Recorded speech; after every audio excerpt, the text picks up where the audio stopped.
the United States has now completely lost its soybean export market to China.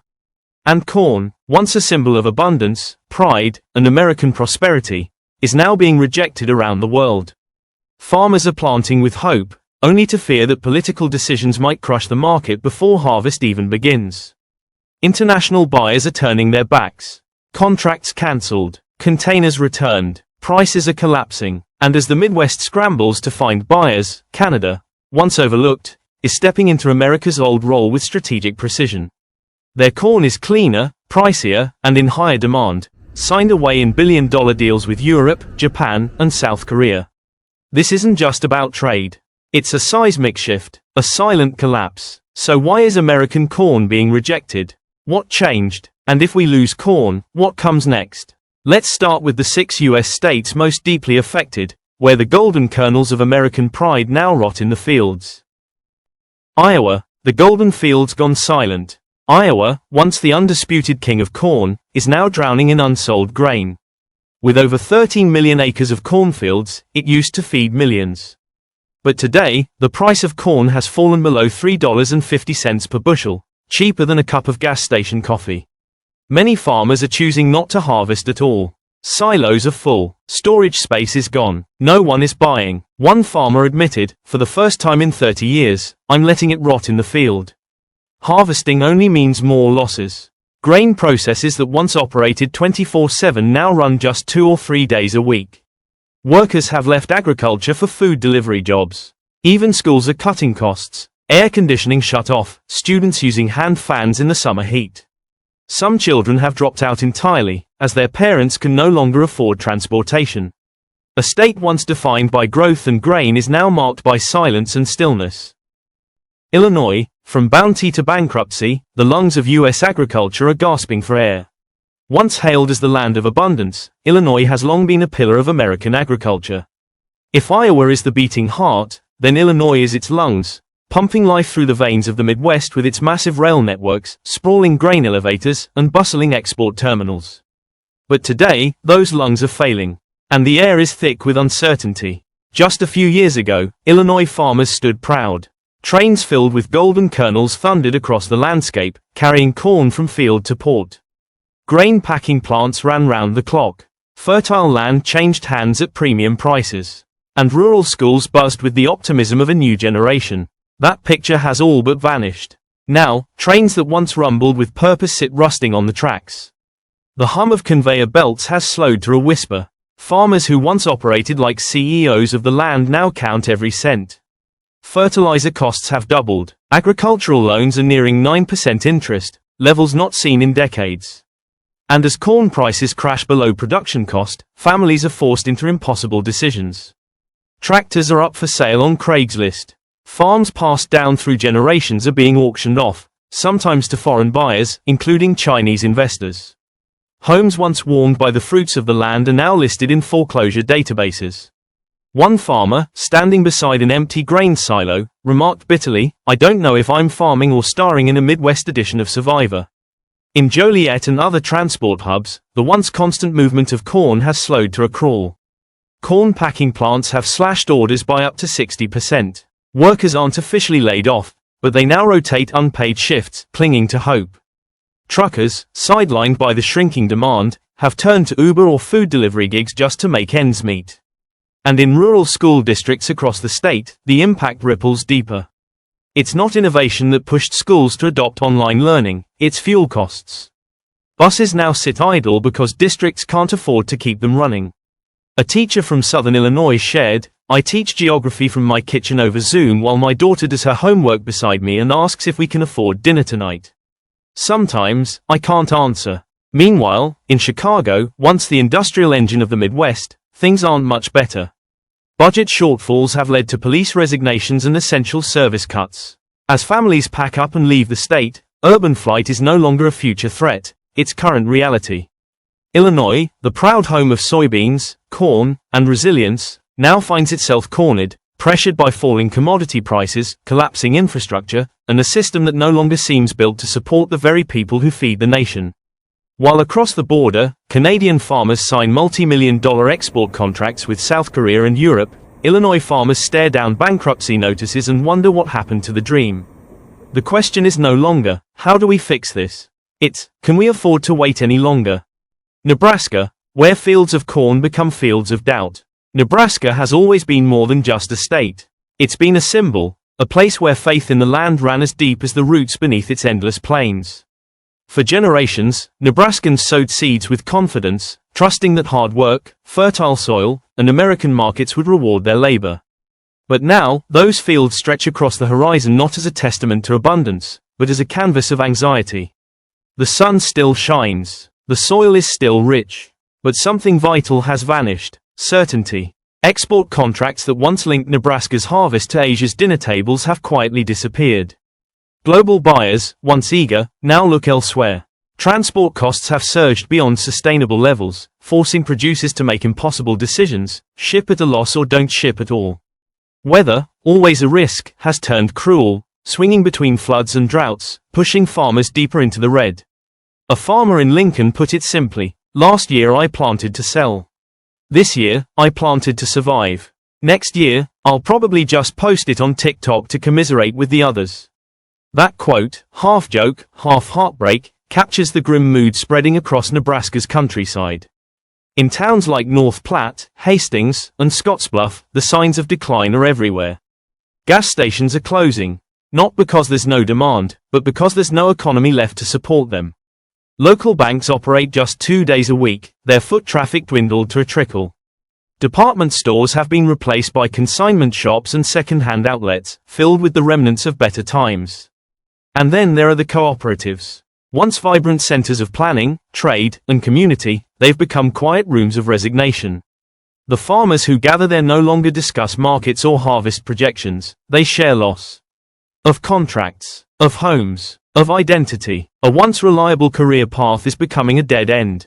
All the while, just across the border, a different story plays out. On Japanese television screens, Canada runs polished advertisements promoting its corn: clean, non-GMO, certified, and traceable. While Nebraskan farmers watch crops rot in silos, Canada's exports are soaring. They've spent years investing in sustainable practices, global certification, and bilateral trade agreements. Today, they're reaping the benefits of that quiet, strategic preparation. The contrast is painful. In rural Nebraska, agricultural dreams are collapsing under the weight of global disinterest and domestic disrepair. Roads are empty. Machinery sits unused. Conversations revolve not around future plans but survival strategies. And yet, through all of this, Nebraskans continue to plant, even if the harvest is less about crops and more about dignity. Because in these fields, even when corn can't grow hope, people still try. But for how much longer? Minnesota, a quiet crisis in every classroom. In Minnesota, the corn still grows tall, but so does the silence. There are no protests here, no headlines, no sudden collapse, just a slow unraveling, one field, one family, one forgotten town at a time. The harvest season comes, as it always has. Machines hum through golden fields, the smell of earth and diesel mixing in the air. But when the corn is collected, it has nowhere to go. Grain silos are already full. Cooperatives across the state have quietly stopped purchasing, not because of lack of demand, but because they're out of room and out of options. For farmers, it's a devastating paradox: abundance that brings only anxiety. They harvest because they must, but they know that with every bushel brought in, they edge closer to financial ruin. The markets aren't buying, the storage facilities are full, and hauling fees have spiked. In rural towns like Mankato, Crookston, and Wilmar, some farmers are resorting to dumping crops or leaving them in the fields to rot, because harvesting them only compounds the loss. But it's not just farms that are suffering. The impact of this quiet crisis spills into every corner of rural Minnesota, especially at schools. In classrooms once buzzing with energy, the attendance sheets tell a different story. Teachers report a disturbing rise in absenteeism, not from sickness, but from economic struggle. One high school teacher from southern Minnesota recalled a conversation that haunts her. "My student told me, 'Miss, I want to come to school, but Mom said we have to save on gas. It's 35 minutes each way, and we don't have money for lunch either.'" Imagine being 14 years old and choosing between your education and a tank of fuel. This is what the breakdown of agriculture looks like. Not just lost crops, but lost childhoods. Seed and fertilizer sales have plunged by more than 60%. Retailers report that most farmers are buying only the bare minimum, or nothing at all. Investment in equipment, soil testing, irrigation, frozen. There's no point in spending money on a crop that might never leave the county. The local economy, built on agriculture's seasonal rhythm, is losing its pulse. Repair shops, seed distributors, feed suppliers, all are struggling. In the town of Albert Lea, a long-standing hardware store has cut its operating days in half. A family-run diner that once served hearty breakfasts to field workers now opens only on weekends. Their weekday customers are gone, because their work is gone. Unlike dramatic recessions, Minnesota's crisis makes no noise. There's no Wall Street crash, no political scandal. Only a subtle, relentless erosion. A community worn down by late payments, maxed out silos, and postponed dreams. Dignity, in Minnesota, is now a quiet thing. It's a father walking 10 miles to work because the truck ran out of gas. A mother skipping meals so her children can have lunch at school. A teenager applying for part-time work to cover the electric bill. Meanwhile, just across the border, Canadian farms are booming. Their corn, certified, traceable, chemical-free, is commanding premium prices on the global market. Canada invested in its farmers, in sustainable practices, and in long-term trade relationships. Minnesota, like much of America's Corn Belt, was left to fend for itself in a changing world. It didn't happen all at once. But that's how slow failures work. No explosion, just silence. So if you drive through Minnesota this harvest season, you might still see the fields. Still see the corn. But look closer. You'll see, for sale, signs on barns. You'll see teenagers working shifts after school. You'll see fewer tractors, fewer trucks, fewer smiles. The crop still grows, but the future does not. Indiana, when no one buys, no one works.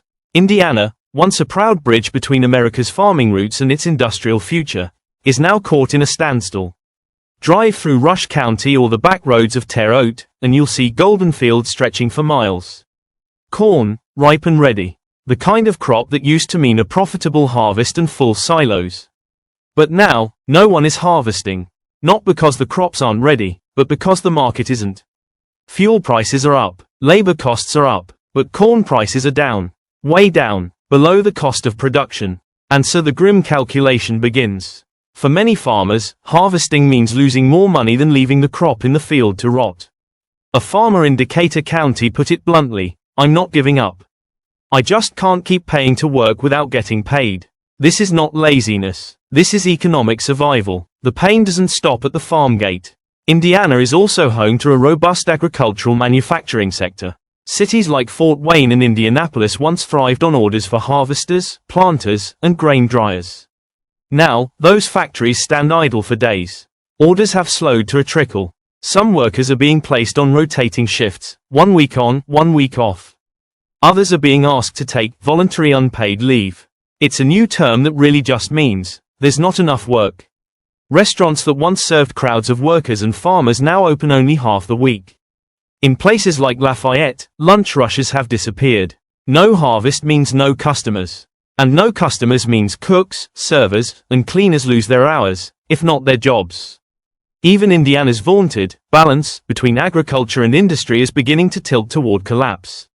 When farmers can't sell, they don't harvest. When they don't harvest, they don't buy equipment. When equipment isn't bought, it isn't built. When it isn't built, people aren't employed. A perfectly looped economy, now frozen in every direction. And beyond the numbers, there's something more intangible being lost: rhythm.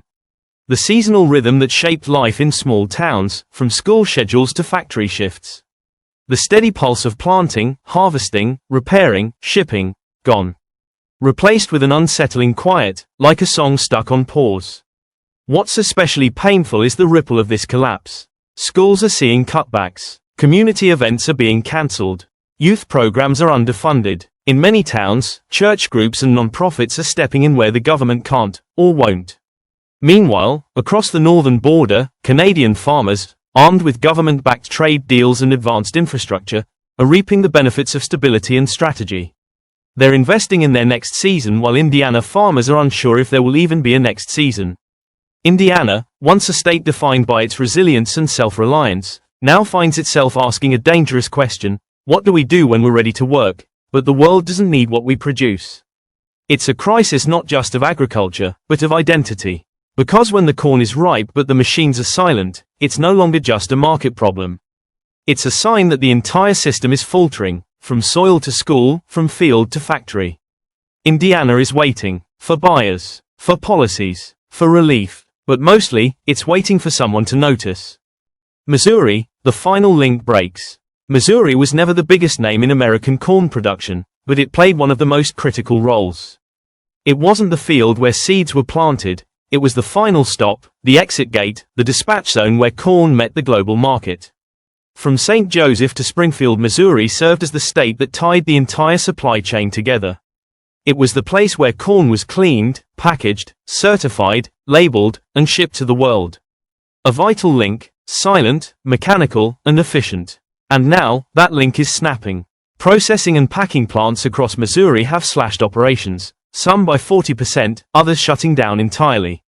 Not due to natural disasters, worker strikes, or pandemics, but for a far more devastating reason: there's simply nothing left to ship. Corn is being rejected, contracts are gone, the trucks don't come, and when nothing moves, everything stops. At a packaging facility near Jefferson City, conveyor belts have gone still. The workers who once wrapped pallets for export markets now sit in extended breaks that stretch into indefinite furloughs. "We didn't get laid off," said one worker, "they just stopped calling us back." It's a quiet collapse, hidden in plain sight. The impact trickles down the supply chain like a slow leak. Diesel sales at Missouri truck stops have dropped by more than 25%, a quiet but unmistakable sign that freight traffic has thinned out. Truckers are parking rigs that once roared across the Midwest. Some are trying to sell off their equipment to cover outstanding loans. Others have switched careers entirely, delivering groceries, driving rideshare, or joining construction crews in neighboring states. The ripple effect is relentless. Roadside diners that once buzzed with conversations from long-haul drivers are eerily quiet. Open signs flicker in the windows, but business is sparse. A cafe owner in Roller explained, "I used to bake 50 pies a day. Now I don't even need 10. The truckers were our heartbeat, and now we're flatlining." In small towns, the silence speaks louder than any news bulletin. It's in the half-stocked grocery shelves, the reduced operating hours at the feed store, the handwritten, "closed on Tuesdays and Thursdays" signs taped to local diners. It's in the look in people's eyes, not panic, just resignation. There's no media frenzy, no government task force, just a quiet unraveling. Everyone knows what's coming, even if no one says it aloud. Missouri, the dependable closer in America's corn story, is now watching that story end mid-sentence. No one wants to say, collapse. So they say, temporary cuts. They say, restructuring. They say, waiting for the market to bounce back. But what if it doesn't? Because while Missouri's packing lines sit idle, the rest of the world is moving on. Canada is shipping clean, certified, non-GMO corn to South Korea and Japan. Brazil is pushing aggressively into new export markets. Even Eastern European countries are signing long-term trade deals. Missouri is standing still while the world reroutes. And the consequences aren't just economic. They're deeply personal. In rural Missouri, where families have worked in grain logistics for generations, the identity crisis is real. These aren't just jobs. They're family legacies, community anchors. And when they go, the towns hollow out. Missouri isn't just losing contracts, it's losing confidence. Losing stability. Losing the sense of purpose that once came from being the final, essential step in feeding the world. And while politicians debate subsidies and market reforms in Washington, the people in Missouri wait, for answers, for orders, for a future. They wait, but the phone doesn't ring. The trucks don't come. The corn doesn't move. Missouri has become the unfinished page at the end of the book. A vital state now caught in limbo, no longer a shipping hub but a symbol of what happens when an entire agricultural system stops working. Not with an explosion, but with a fading whisper. The story of corn in America doesn't end in the soil. It ends at the port. And Missouri was that port. The final stop. The ribbon on the package. Now, that ribbon is untied. The doors are closed. And the world is already placing orders elsewhere. Once, America fed the world. Today, our corn rots in the fields while other nations rise. This isn't just about agriculture. It's about identity, survival, and what we've lost. If these stories matter to you, subscribe now. Not for the algorithm, but so the voices of farmers, families, and forgotten towns are never silenced. More truths are coming. Don't miss them.